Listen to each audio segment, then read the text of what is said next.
Assalamualaikum warahmatullahi wabarakatuh. Perkenalkan, saya Wiwit Oktaberlina, perwakilan dari kelompok 1 Filsafat Manajemen.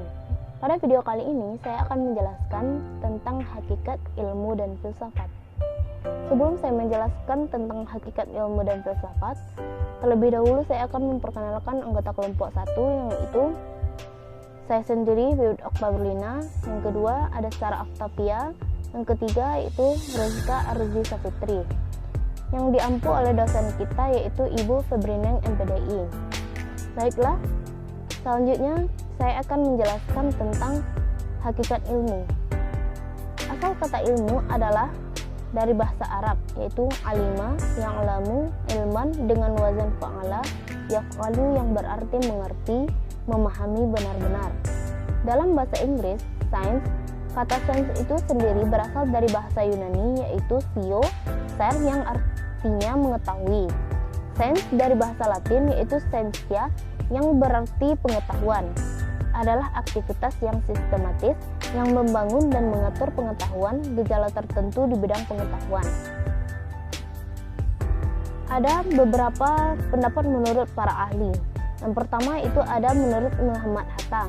Mendefinisikan ilmu adalah pengetahuan yang teratur tentang pekerjaan hukum kausal dalam suatu golongan masalah yang sama tabiatnya, maupun itu menurut kedudukannya tampak di luar maupun menurut bangunannya yang dari dalam. Menurut Pujawiyatna berpendapat bahwa ilmu adalah pengetahuan yang sadar menurut kebenaran dan bermetode dan berlaku universal. Yang ketiga yaitu menurut J. Mendefinisikan ilmu sebagai serangkaian aktivitas penelaahan yang mencari penjelasan suatu metode untuk memperoleh pemahaman secara rasional, empiris mengenai dunia ini dalam berbagai seginya dan keseluruhan. Jadi, ilmu adalah pengetahuan tentang suatu bidang yang disusun secara bersistem menurut metode-metode tertentu yang dapat digunakan untuk menerangkan atau memahami benar-benar gejala tertentu di bidang pengetahuan.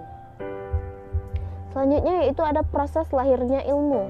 Pada zaman pra-Yunani kuno, pengetahuan didasarkan pengalaman itu diterima sebagai fakta dengan sikap reseptif men. Keterangan masih dihubungkan dengan kekuatan magic. Yang kedua itu kemampuan menemukan abjad dan sistem bilangan alam sudah menampakkan perkembangan pemikiran manusia ke tingkah abstraksi. Yang ketiga, kemampuan menulis, berhitung, menyusun kalender yang didasarkan atas sintesa terhadap hasil abstraksi yang dilakukan. Yang keempat, kemampuan meramalkan sesuatu peristiwa atas dasar peristiwa-peristiwa sebelumnya yang pernah terjadi. Selanjutnya itu pada zaman Yunani kuno. Pada zaman Yunani kuno dipandang sebagai zaman keemasan filsafat, karena pada masa ini orang memiliki kebebasan untuk mengungkapkan ide-ide atau pendapatnya. Selanjutnya itu pada zaman abad pertengahan. Zaman abad pertengahan dilandasi dengan tampilnya para teolog di lapangan ilmu pengetahuan. Para ilmuwan pada masa ini hampir semua adalah para teolog, sehingga aktivitas ilmiah terkait dengan aktivitas keagamaan. Selanjutnya itu pada zaman Renaissance. Pada zaman Renaissance ditandai dengan era kebangkitan kembalinya pemikiran yang bebas dari dogma-dogma agama.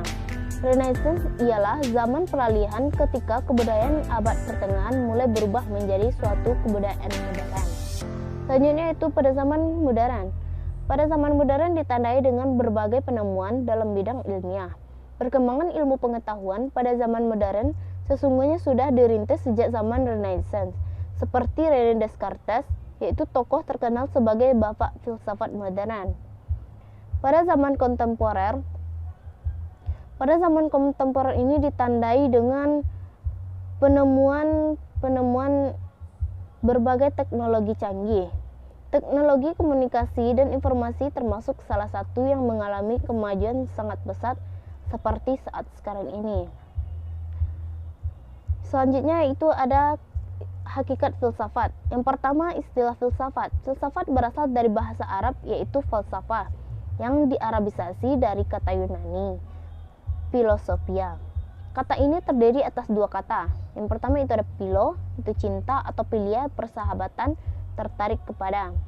Yang kedua itu ada Sophia, yaitu hikmah, kebijaksanaan, pengetahuan, keterampilan, pengalaman, dan intelijensi. Jadi, filsafat ilmu adalah ilmu pengetahuan yang dicintai dan dimiliki oleh manusia. Selanjutnya itu ada beberapa pendapat menurut para ahli. Yang pertama itu ada Puja Wijatna. Menurut Puja Wijatna, filsafat ialah sebagai sejenis pengetahuan yang berusaha mencari sebab yang sedalam-dalamnya bagi segala sesuatu berdasarkan pikiran belaka. Menurut Plato, menyatakan filsafat ialah pengetahuan yang bersifat untuk mencapai kebenaran yang asli. Sedangkan Aristoteles mendefinisikan filsafat sebagai ilmu pengetahuan yang meliputi kebenaran yang terkandung di dalamnya, ilmu-ilmu metafisika, logika, retorika, etika, ekonomi politik, dan estetika. Jadi secara umum, filsafat berarti upaya manusia untuk memahami segala sesuatu secara sistematis, radikal, dan kritis.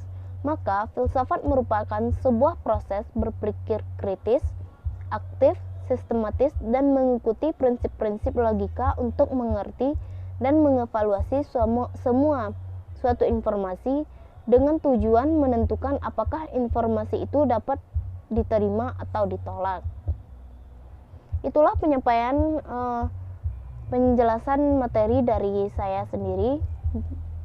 Saya akhiri dengan Assalamualaikum warahmatullahi wabarakatuh.